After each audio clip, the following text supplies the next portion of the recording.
Welcome back. They lost a family member at the hands of police, and now they're looking at Congress to take action. Our D.C. correspondent Bofta Yiman joins us now. Bofta, was a surprisingly bipartisan group of lawmakers here. Explain. We don't see that very often, do we, Sharon? Especially when it comes to police reform. And it's giving so many people a bit of hope that police reform can be worked out. Now, the goal here is to approve police reform by May 25th, marking the anniversary of the killing of George Floyd. The meeting, I want to get into that for a second, involved family members of black men killed by police, including Eric Garner, George Floyd, Botham Jean, Andrew Brown, and Terrence Crutcher. Also present, senior White House officials at this meeting yesterday, plus Democratic Senators Cory and Chuck Schumer, and Republican Senators Tim Scott and Lindsey Graham. Now, the talks here focused on the George Floyd Justice and Policing Act. The bill includes a federal ban on chokeholds and qualified immunity for law enforcement and creating national standards for policing to help boost accountability, something that folks say this is needed right now. And the bill passed in the House last year, but it's been sitting in an evenly divided Senate. Sign me up. The George Floyd Act needs to be done as soon as possible. The verdict last week out of Minneapolis was a reminder that, well, we got the right decision on this particular case, this particular tragic killing.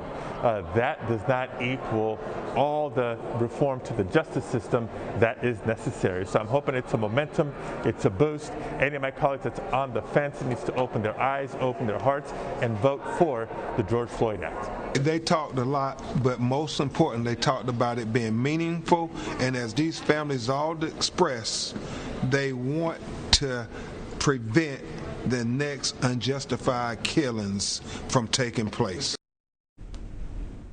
During his joint address to Congress Wednesday, President Biden, by the way, also encouraged passage of the George Floyd Justice and Policing Act. The bill was introduced last year by a small group of lawmakers, including then Senator Kamala Harris. Sharon. Yeah, Bofta, it's been sitting in the Senate, though. You know, what would be the thing that holds this back from passing? Because we're hearing it has, I think, good chances, but it depends on who you ask.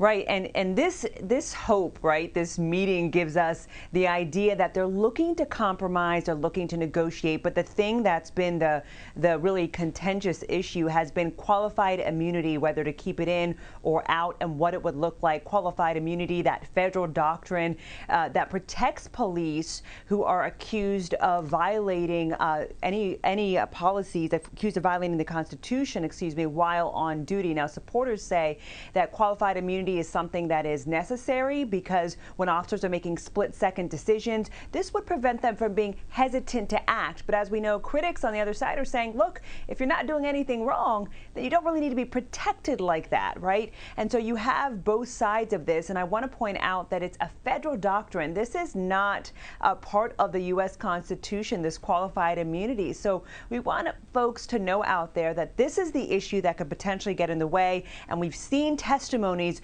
from even the family members of police officers who are saying, you know, if you take this away, you could strip also our livelihood if we're consistently being, you know, sued for different things, because not everyone in the public also has, you know, we could say the integrity to do it when it really matters. And so they're saying that this is also going to cause strife within the household of a livelihood being stripped away because somebody decides to sue.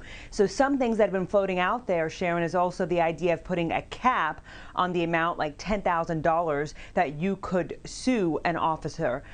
So we'll see, right? These are just ideas right now, but it does look a little bit closer to getting passed. Yeah, a livelihood versus life. Yeah, that's a tough one. If we could only also, this qualified immunity, it's about what's in the officer's mind. That, you know, something's got to give. So hopefully a compromise is reached, one we can live with, Bofta. Bofta Yiman, latest from D.C. Thank you. Have a great weekend. We appreciate you. Yeah. Let's give a live look.